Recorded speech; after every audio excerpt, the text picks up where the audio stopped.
اردو کی ایک اور اسٹوری کے ساتھ حاضر خدمت ہیں۔ آج کی کہانی ایک بچے کی جد و جہد اور کس طرح سے اس نے اپنی زندگی کو بدلا، اپنے والدین کی زندگی کو بدلا، اس سے متعلقہ ہے۔ چلیں کہانی پڑھتے ہیں۔ کہانی کا نام ہے تعلیم بڑی چیز ہے۔ میرا گھرانہ خانہ بدوشی کی زندگی بسر کیا کرتا تھا۔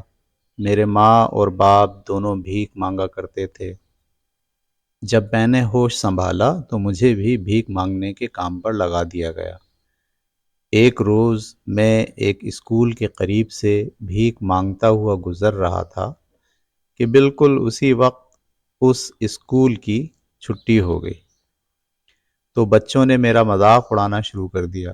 دیکھو یہ لڑکا بالکل ٹھیک ٹھاک ہے اور ہاتھ پیر بھی بالکل صحیح ہیں، پھر بھی بھیک مانگ رہا ہے۔ اس سے اتنا نہیں ہوتا کہ اسکول میں آ جایا کرے۔ چھوٹے اور معصوم بچوں کی باتیں میرے دل میں اترتی چلی گئیں اور میں ایک سائے دار درخت کے نیچے بیٹھ کر سوچنے لگا کہ واقعی یہ بچے سچ کہتے ہیں، مجھے بھیک نہیں مانگنی چاہیے۔ جب یہی بات میں اپنے ماں باپ سے کہتا تو وہ مار مار کر میرا برا حال کر دیتے۔ خیموں میں رہنے والے اور بھکاری برادری کے لوگ بھی جمع ہو جاتے اور مجھے برا بھلا کہتے۔ میں سر جھکائے ٹپ ٹپ آنسو بہاتا اور اللہ سے التجا کرتا کہ اے اللہ تو ہی میری مدد فرما دے اور میرے ماں باپ کو بھی سیدھی راہ دکھا دے کہ وہ بھی بھیک نہ مانگیں اور محنت سے روزی کمائیں اور مجھے اسکول میں داخل کرا دیں تاکہ میں تعلیم حاصل کر سکوں۔ لیکن شاید اللہ میاں کے ہاں دیر تو تھی، اندھیر نہ تھی۔ جون جولائی کی سخت گرمیاں تھیں۔ اس دن جمعہ تھا اور میں بھیک مانگ رہا تھا۔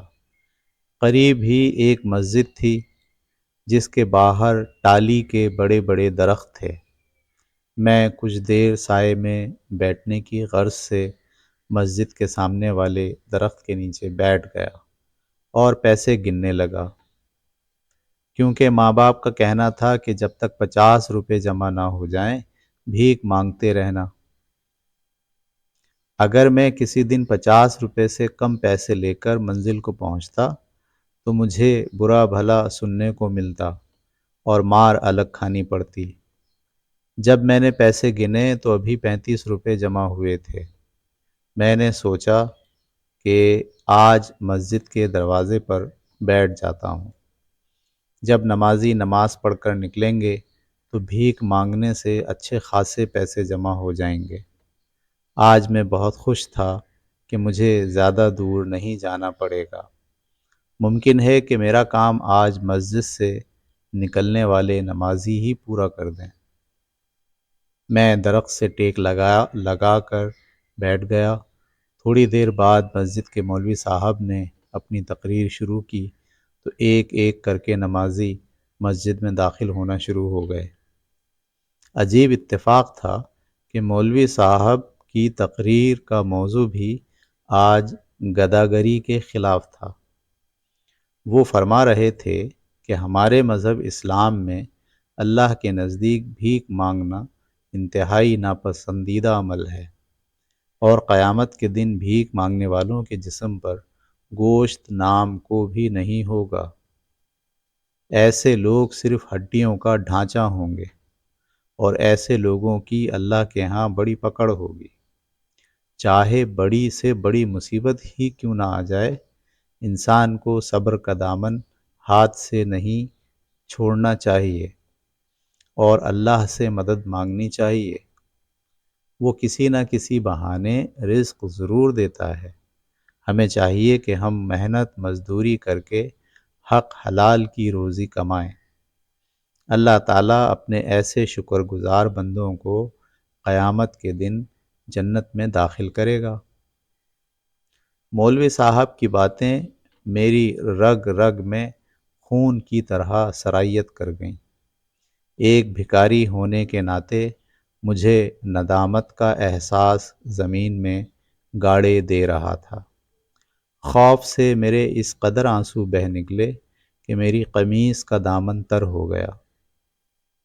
میں نے چاہا کہ آج ہی سے توبہ کر لوں اور مسجد میں جا کر اللہ میاں کے حضور اپنے سر کو جھکا لوں، مگر اپنے پھٹے پرانے اور میلے کچیلے کپڑوں پر نظر ڈالی تو گندگی کا ایک ڈھیر ہونے کی وجہ سے مسجد میں داخل نہ ہو سکا۔ پھر میں سوچنے لگا کہ اگر مسجد میں چلا بھی گیا تو مجھ جیسے گندے اور پلید لڑکے کو صف میں اپنے برابر میں کون کھڑا ہونے دے گا؟ ہر کوئی مجھے گندا سمجھ کر صف سے نکال دے گا۔ میں نے آسمان کی طرف نظر اٹھائی اور اللہ سے درخواست کی کہ اے اللہ میری مدد فرما، تیرے علاوہ کوئی بھی مددگار نہیں ہو سکتا۔ میں نے مزید بھیک مانگنے کے بجائے سیدھا جھونپڑی کا راستہ لیا۔ جب ماں کو 35 روپے پکڑائے تو ماں مجھ پر لال پیلی ہو گئی اور جی بھر کے میری پٹائی کی اور میں کچھ نہ کہہ سکا۔ آنے والی صبح نے پھر میرے لیے مسئلہ کھڑا کر دیا، جاؤ بھیک مانگنے۔ میں گھر سے پھر سوچ کر نکلا کہ آج میں بھیک ہرگز نہیں مانگوں گا، کوئی محنت مزدوری کروں گا۔ میں شہر کے ایک بڑے ہوٹل کے پاس کھڑا یہ سوچ رہا تھا کہ آج اس ہوٹل کے مالک سے مزدوری کی بات کی جائے تو شاید مجھے کام مل جائے۔ لیکن پھر جب میں نے اپنے پھٹے پرانے اور میلے کچیلے کپڑوں پر نظر ڈالی تو میری ہمت نہ ہوئی کہ ہوٹل کے مالک سے مزدوری کی بات کی جائے۔ ابھی میں سوچ ہی رہا تھا کہ کیا کروں کیا نہ کروں، میں نے دیکھا ایک لڑکا ایک لمبی سی لکڑی پر ہوا بھرے غبارے بیچ رہا ہے اور جسے بچے بڑی خوشی خوشی خرید بھی رہے ہیں۔ بس اسی وقت میں نے بھی فیصلہ کر لیا کہ مجھے بھی غبارے بیچنا ہوں گے۔ اس طرح نہ تو کسی سے مزدوری طے کرنی پڑے گی اور نہ ہی کسی کی لان تان سننے کو ملے گی۔ مگر ایک مسئلے میں الجھ گیا کہ غبارے کہاں سے خریدوں؟ پیسے تو میرے پاس بالکل بھی نہیں ہیں، ادھار مجھے کوئی دے گا نہیں۔ بہرحال میں نے قسمت آزمانے کی کوشش کی اور ایک کھلونوں کی دکان پر پہنچ گیا۔ میں نے دکاندار کو صاف صاف بتا دیا کہ میں بھکاری ہوں، لیکن آج سے بھیک مانگنے کا ارادہ ترک کرنا چاہتا ہوں۔ آپ سے گزارش ہے کہ مجھے غباروں کی ایک تھیلی ادھار دے دو، میں بیچ کر تمہارے پیسے واپس کر دوں گا۔ مگر دکاندار نے مجھے غبارے دینے کی بجائے جھڑک دیا، چل بھاگ یہاں سے بھکاری کہیں کا، ابے تو اور میرے پیسے واپس کرنے آئے گا، چل راستہ ناپ۔ میں اپنا سا منہ لٹکائے چل دیا تو پیچھے سے ایک بزرگ نے آواز لگائی جو دکان سے سودا خرید رہے تھے، اے بیٹا ادھر آؤ، تمہارا جذبہ قابل قدر ہے، ادھر آؤ میں تمہیں ایک تھیلی لے دیتا ہوں۔ تب انہوں نے مجھے ایک تھیلی 7 روپے کی خرید کر دی۔ میں نے ان کا شکریہ ادا کیا اور آگے بڑھ گیا۔ پھر خیال آیا کہ انہیں پھلا کر باندھنے کے لیے دھاگا بھی تو چاہیے۔ میں نے فوراً ہی اس بزرگ سے سوال کیا کہ چاچا جی، آپ نے اتنی مہربانی کی ہے تو ایک دھاگے کی نلکی بھی دلوا دیں۔ اب میں نے غبارے پھلا پھلا کر انگلی سے باندھ کر بیچنا شروع کر دیے۔ شاید اللہ کو میرا یہ عمل پسند آیا اور میں نے 2 گھنٹے کے اندر اندر پوری تھیلی بیچ دی۔ پوری تھیلی میں تقریباً 72 غبارے تھے۔ پھر میں نے پیسوں سے ایک تھیلی خریدی اور شام تک وہ بھی بیچ کر واپس ہو لیا۔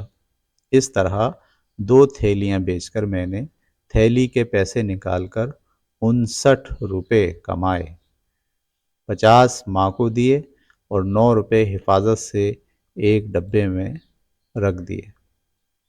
اب میں نے بھیک مانگنا بالکل چھوڑ دی تھی۔ ماں باپ یہی سمجھتے تھے کہ میں گھر سے باہر نکل کر بھیک مانگتا ہوں۔ اللہ کی نظر مجھ پر مہربان تھی، میں کبھی 3 اور کبھی 4 تھیلیاں غبارے کی بیچتا تھا۔ گھر پر کبھی 50 روپے، کبھی 60 روپے اور کبھی 55 روپے دیتا تو اماں اور ابا دونوں خوش ہو جاتے اور باقی پیسے میں بچا لیتا۔ اس طرح میں نے 7 ماہ میں 3000 روپے جمع کر لیے تھے۔ میں نے ان پیسوں میں سے 3 نئے جوڑے سلوائے۔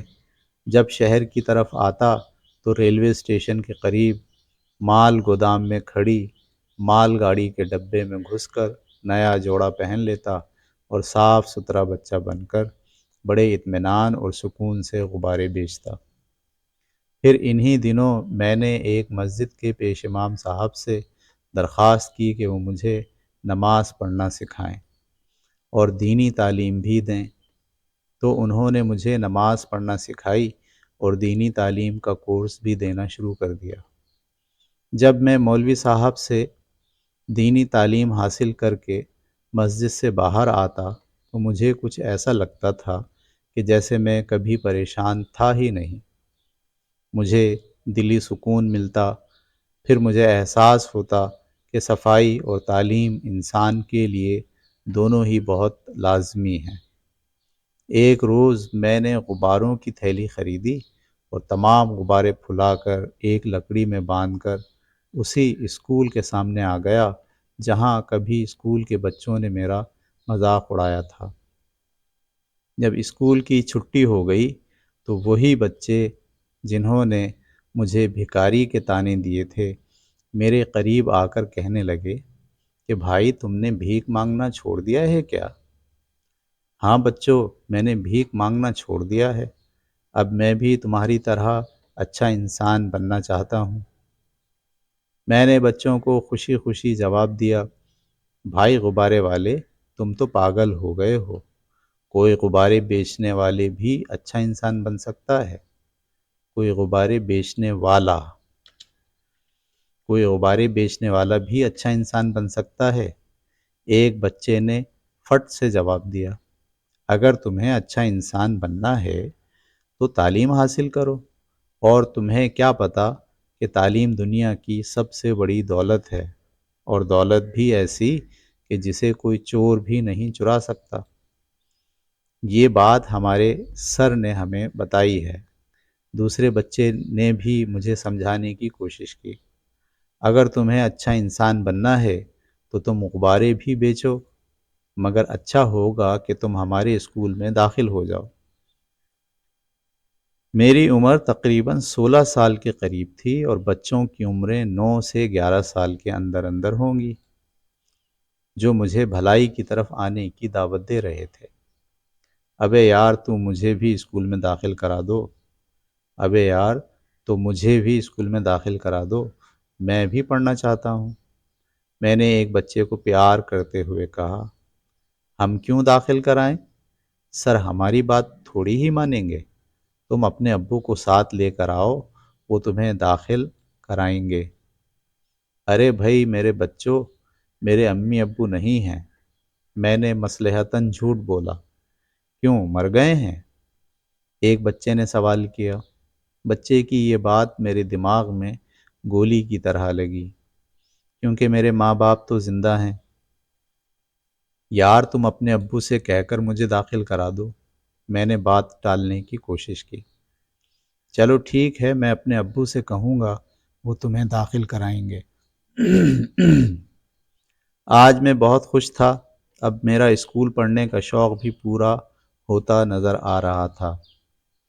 میں اپنے کام سے فارغ ہو کر گھر لوٹ گیا اور بغیر کچھ کھائے پیے خوابوں کی دنیا میں کھو گیا۔ خواب میں کیا دیکھتا ہوں کہ ایک پری نے آ کر مجھے جھنجھوڑا تو میں گھبرا کر اٹھ کر بیٹھ گیا۔ پری نے مجھے تسلی دیتے ہوئے کہا کہ بیٹا گھبراؤ مت، میں علم کی پری ہوں اور میرا نام علم پری ہے۔ میں کوہ کے پہاڑوں سے یہاں آئی ہوں اور ہماری ایک بستی ہے جس میں رہنے والی تمام پریوں کو اللہ نے یہ خوبی دی ہے کہ ہم نیک اور اچھے بچوں کے دل و دماغ کے معاملات کو اچھی طرح پڑھ لیتے ہیں اور انہیں اچھی خوشخبری سناتے ہیں۔ تمہارا علم حاصل کرنے کا ارادہ بہت اچھا ہے، اور میں تمہیں خوشخبری سناتی ہوں کہ ایک دن تم پڑھ لکھ کر اس معاشرے کے اچھے انسانوں میں اپنا نام پیدا کرو گے اور لوگ تمہاری مثالیں دیں گے۔ شاید تم نے سنا ہوگا کہ ماں کی گود سے قبر تک علم حاصل کرنا چاہیے، چاہے تعلیم حاصل کرنے کے لیے تمہیں چین کیوں نہ جانا پڑے۔ میں تمہیں خوشخبری سنانے آئی ہوں کہ کل کی طرح آج بھی اسکول کے باہر تم ضرور کھڑے ہونا، اللہ تمہاری مدد فرمائے گا۔ یہ کہہ کر وہ غائب ہو گئی اور میں ایک دم نیند سے جاگ گیا۔ مجھے شدید پیاس لگ رہی تھی۔ میں نے ایک گلاس پانی پیا اور دوبارہ لیٹ گیا، مگر نیند آنے کا نام نہ لیتی تھی۔ بس صبح ہونے کا انتظار تھا۔ آخر وہ گھڑی بھی آ گئی کہ میں دوسرے غبارے ایک چھڑی سے باندھے اسکول کے سامنے کھڑا تھا کہ عین چھٹی کے وقت ایک صاحب نے موٹر سائیکل میرے قریب لا کر روکی۔ ہاں بیٹا، تم پڑھنا چاہتے ہو؟ اس شخص نے مجھ سے سوال کیا۔ جی صاحب، میں پڑھنا چاہتا ہوں، آپ میری مدد کر سکتے ہیں؟ ہاں بیٹا، میں تمہاری مدد کر سکتا ہوں۔ مجھے کل اقبال نے تمہارے متعلق بتایا تھا، اسی لیے میں تم سے ملنے آیا ہوں۔ دیکھو بیٹا، سب سے پہلی بات تو یہ ہے کہ تمہاری عمر زیادہ ہو چکی ہے، اور دوسری بات یہ ہے کہ مجھے اپنے ابو سے ملواؤ۔ اس سوال نے ایک بار مجھے پھر ہلا کر رکھ دیا۔ تب میں نے تمام روداد سنائی۔ سوری بیٹا، چلو کوئی بات نہیں، بہرحال میں تمہاری ہمت کی داد دیتا ہوں کہ تم نے ایک اچھے اور نیک ارادے کی ٹھان لی ہے۔ یقیناً اللہ تمہیں کامیاب فرمائے گا۔ تم ایسا کرو، کل اتوار ہے، چھٹی کا دن ہے، میں گھر پر ہی ملوں گا۔ تمہیں پڑھانے کے سلسلے میں ایک ماسٹر صاحب سے بات کروں گا، اللہ نے چاہا تو وہ تمہیں بغیر کوئی فیس لیے پڑھائیں گے۔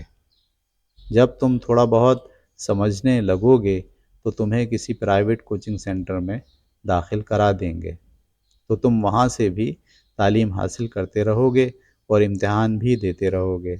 اس طرح تم تعلیم کے میدان میں آگے بڑھتے چلے جاؤ گے۔ بچے کے والد صاحب کی حوصلہ افزائی نے میرا ڈھیروں خون بڑھا دیا۔ میں اپنے کام سے فارغ ہو کر گھر لوٹا، ماں کو حساب دیا اور میلی سی گدڑی پر ڈھیر ہو گیا۔ نیت صاف، منزل آسان، پھر کیا تھا، میرا مسئلہ حل ہو گیا۔ میں اسی طرح تعلیم کے میدان میں آگے بڑھتا چلا گیا۔ کچھ سمجھنے لگا تو میں نے خود ہی پرائیویٹ طور پر ایک سینٹر میں داخلہ لے لیا۔ اللہ تعالیٰ نے ہر مزدوری کی روزی میں اتنی برکت دی تھی کہ میں بآسانی گھر پر خرچہ دینے کے بعد فیس بھی ادا کر دیتا تھا، مگر ماں باپ ابھی تک سمجھ رہے تھے کہ میں بھیک مانگتا ہوں۔ ہاں البتہ کچھ صاف ستھرا لگنے لگا تھا، اور اس کی وجہ سے وہ پوچھتے تھے کہ آج کل تو بھیک کیسے مانگ رہا ہے؟ تو نے تو حلیہ اچھا بنا رکھا ہے۔ ایسی حالت میں بھیک مانگنا آسان نہیں ہے۔ لیکن میں کوئی جواب نہیں دیتا اور خاموش رہتا۔ مجھے اپنے کام سے کام تھا۔ پھر مجھے میرے خدا نے میری محنت کا صلہ یوں دیا کہ مجھے پرائیویٹ سینٹر میں استقبالیہ پر 2000 روپے کی نوکری بھی دے دی گئی۔ اسی طرح مجھے 2000 روپے تنخواہ مل جاتی۔ دوپہر کو فارغ ہو کر شام 8 بجے تک غبارے بیچتا۔ یوں مجھے گھر لوٹنے تک روزانہ غباروں کا خرچ نکال کر 70 اور کبھی 80 روپے مل جایا کرتے۔ اب میری زندگی میں ایک نیا انقلاب آ چکا تھا۔ میں ایک روز صاف ستھرے کپڑے پہن کر ہی گھر گیا تو ماں باپ دونوں مجھے دیکھ کر حیران تھے۔ ارے بھولے، یہ تو نے کپڑے کہاں سے لیے ہیں، اور یہ تیرے ہاتھ میں کتابیں کیسی ہیں؟ ماں نے چولہا پھونکتے ہوئے مجھ سے سوال کیا، ماں اگر میں نے تجھ کو سب کچھ بتا دیا تو خوشی کے مارے تیری بھوک اور نیند دونوں اڑ جائیں گی۔ ماں ذرا باپ کو بھی اپنے پاس بلا، میں آج سب کچھ بتانا چاہتا ہوں۔ بابا نے سنا تو وہ بھی میرے قریب آ کر کھڑا ہو گیا۔ چل بے جلدی بتا، کیا بتانا چاہتا ہے؟ بابا فوراً بول اٹھے، بابا بات صرف اتنی ہے کہ تمہارا بھولا اب بھکاری نہیں بلکہ ایک پڑھا لکھا لڑکا ہے۔ میں اسکول میں پڑھتا ہوں، مسجد میں نماز بھی پڑھتا ہوں، مجھے نماز پڑھنا بھی آتی ہے اور میں نوکری بھی کرتا ہوں۔ اب میں تقریباً 4 سے 5 ہزار روپے عزت سے کما لیتا ہوں۔ بھیک مانگنا سخت گناہ ہے، اس لیے کافی عرصے سے میں نے بھیک مانگنا چھوڑ دی ہے۔ اور اب تم میرے ساتھ یہاں سے چلے چلو، یہ خانہ بدوشی کی زندگی چھوڑ دو۔ شہر میں کوئی جھونپڑی کرائے پر لے لیں گے، میں محنت سے کماؤں گا اور تم دونوں کو کھلاؤں گا۔ اس طرح ذلت کی زندگی کے بجائے عزت کی زندگی جئیں گے۔ میں پڑھ لکھ کر ضرور ایک نہ ایک دن بابو بھی بن جاؤں گا، کیونکہ تعلیم ایک بڑی دولت ہے اور جس کے پاس بھی یہ دولت ہوتی ہے وہ دنیا میں کبھی خسارے میں نہیں رہتا۔ اور پھر یوں بھولا اپنے ماں باپ کو لے کر شہر آ گیا اور عزت کی زندگی گزارنے لگا اور پڑھائی کا سلسلہ بھی جاری رکھا۔ تو یہ تھی جناب ہماری کہانی آج کی، اور کہانی بہت انٹرسٹنگ تھی۔ بچے کی عزم، اس کا حوصلہ، اس کی ہمت، جو اس نے ٹھان لی تھی، جو اس نے سوچ لیا تھا، اس نے اس کو کر کے دکھایا۔ ٹھیک ہے، میں اساتذہ سے مخاطب ہوں، اس کہانی کو لفظی انداز سے پڑھانے کے بعد آپ کو مختلف قسم کے سوالات کے ذریعے سے اس کی تفہیم اور اس کی سوجھ بوجھ بچوں میں پیدا کرنے کے لیے، اس کی امیجینیشنز کو اور مزید گہرا کرنے کے لیے آپ کو کلاس روم میں مختلف قسم کے سوالات کرنے ہیں، اور وہ سوالات کیا، کیوں، کیسے، کہاں، کب، ٹھیک ہے، اس پر مبنی ہونے چاہیے۔ ٹھیک ہے، تو لڑکے نے اپنا کام کیسے شروع کیا؟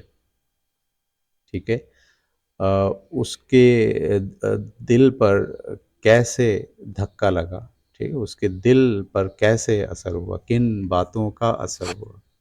یہ دو باتیں تھیں نا، ایک تو وہ بچوں نے اس کو مذاق اڑایا، اور پھر مولانا صاحب کی جو تقریر تھی، تو یہ کیوں اس نے ایسا کیا؟ ٹھیک ہے، کیا، کہاں، وہ کہاں گیا؟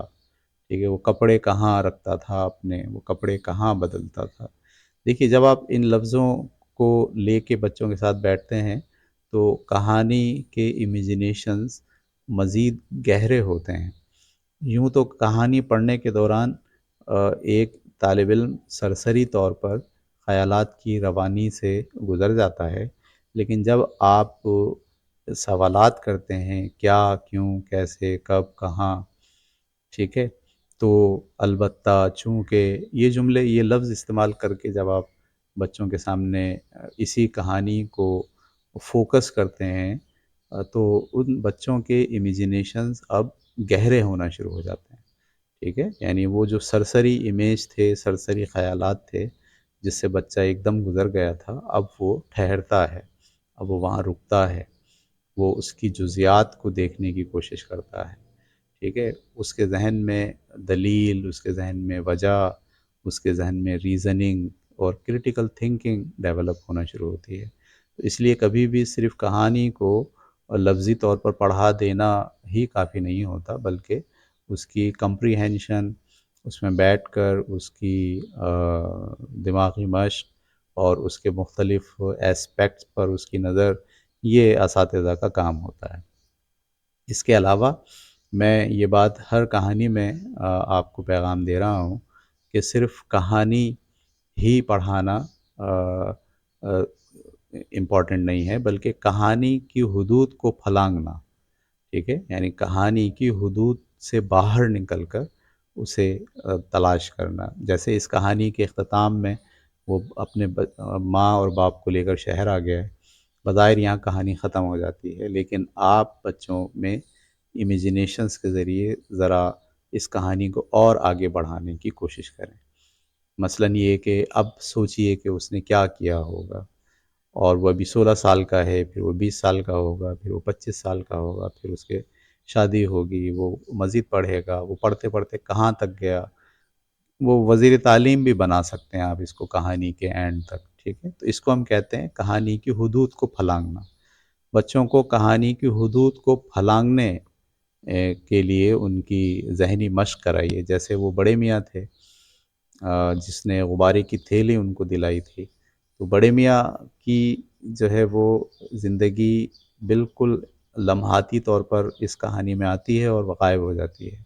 نہیں، یہاں پر آپ تھوڑا سا بچوں کو حدود پھلانگیں اور سوچیں، بتائیں کہ وہ بڑے میاں کون تھے، کہاں سے آئے تھے، ان کی زندگی کیا تھی، وہ کیسے جو ہے وہ سوچ رہے تھے، اور اچانک ان کو کیسے ایک بچہ ملا جس کی انہوں نے مدد کی۔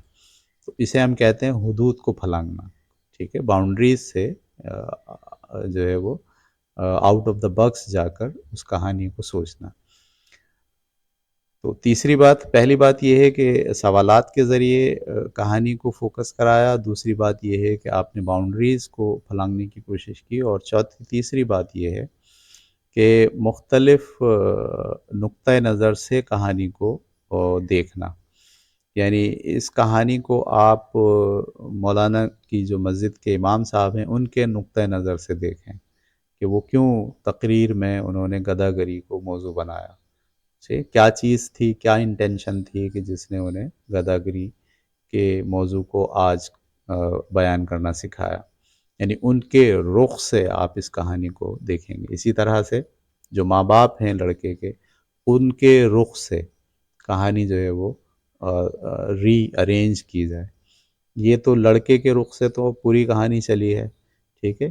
اسی طرح سے وہ جو بڑے میاں جنہوں نے مدد کی ہے ان کے رخ سے کہانی کو جو ہے وہ ری ارینج کیا جائے۔ اسی طرح جو اقبال کے والد ہیں جنہوں نے اقبال کو مشورہ دیا ہے اور اس کے پڑھنے کا انتظام کیا ہے، اس کے رخ سے کہ وہ کہانی کو کیسے دیکھتا ہے، وہ اس بھولے کو کیسے جو ہے وہ مدد کرنے چاہتا ہے، اس کی کیا شخصیت ہے۔ تو اسے ہم کہتے ہیں کہ کہانی کو مختلف اینگل سے، مختلف نقطۂ نظر سے دیکھنا۔ 3 پروسیس جو ہے وہ ضرور ہر کلاس کے اندر اساتذہ کو چلانے چاہیے۔ تو یہ تھا جناب آپ کے لیے پیغام۔ اب ہم آتے ہیں واپس اپنے سوال جواب کی طرف۔ سارے بچے یہ جو ریڈ کلر میں ہیں یہ سوال ہیں، یہ سوال آپ دیکھ کر ویڈیو روک کر اپنی کاپی میں اتاریں گے، اور اتارنے کے بعد یہ جو جواب ہے اس کو آپ پڑھیں گے اور پھر اپنے الفاظ میں جواب کاپی میں لکھیں گے۔ جواب آپ کو نقل نہیں کرنا، بلکہ جواب آپ کو اپنے الفاظ میں، اپنے سوچ کے مطابق، ضروری نہیں کہ جتنا جواب یہاں لکھا ہے اتنا ہی آپ لکھیں، آپ اس کو تفصیل بھی کر سکتے ہیں، آپ اس کو بڑھا بھی سکتے ہیں۔ سوال آپ کو یہاں ویڈیو سے لینا ہے، ویڈیو روک کر، اور جواب آپ کو خود لکھنا ہے۔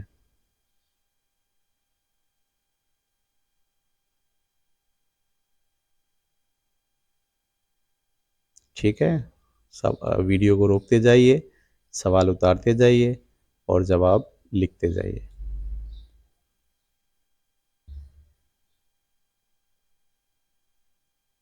ٹھیک ہے جناب، سوال جواب کے بعد یہاں سے شروع ہوتی ہیں فل ان دی بلینکس، ٹھیک ہے؟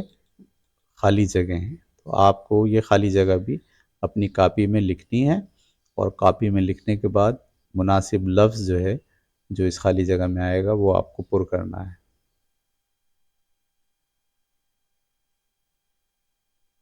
ٹھیک ہے، یہ تقریباً خالی جگہیں بھی اس میں 10 ہیں، اور خالی جگہ کے بعد اب ہم آ گئے ایم سی کیوز کے اوپر۔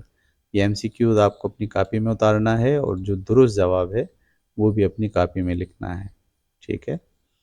ویڈیو کو روکتے جائیے، ایم سی کیوز اتارتے جائیے، اور درست جواب کو کاپی میں لکھتے جائیے۔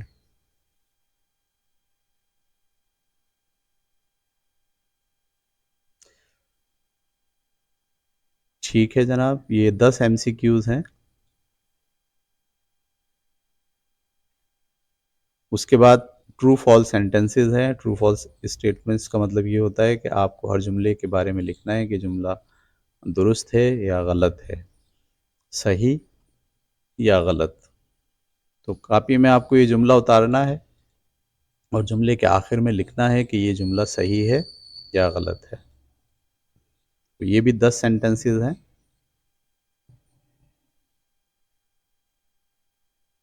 اس میں بھی آپ ویڈیو کو روکیں اور روک کر جملہ اپنی کاپی میں اتاریں اور کاپی میں اتارنے کے بعد جملے کے بارے میں صحیح یا غلط لکھیں. ٹھیک ہے جناب، تو ہماری یہ کہانی ختم ہوئی. بہت مزیدار کہانی تھی. یہ کہانی آپ بچے اس کو پڑھیں، سمجھیں اور پھر اسے دوسروں کو سنائیں. گھر میں بھی آپ اسے سنا سکتے ہیں، بہن بھائیوں کو بھی سنا سکتے ہیں اور واقعے کو بھی بیان کر سکتے ہیں. جب کبھی آپ کہیں دوستوں میں بیٹھیں اور آپ کو یہ احساس ہو کہ بھیک مانگنا وہ درست نہیں ہے اور محنت کر کے روزی کمانا اور اس میں برکت کا موضوع ہو، تو آپ کے ذہن میں یہ کہانی اور اس کے الفاظ اور اس کے جملے آنے چاہئیں تاکہ آپ موضوع کے اعتبار سے بات کرنے کی اہلیت آپ میں پیدا ہو جائے. اگلی کہانی تک کے لیے اجازت دیجیے. اللہ حافظ.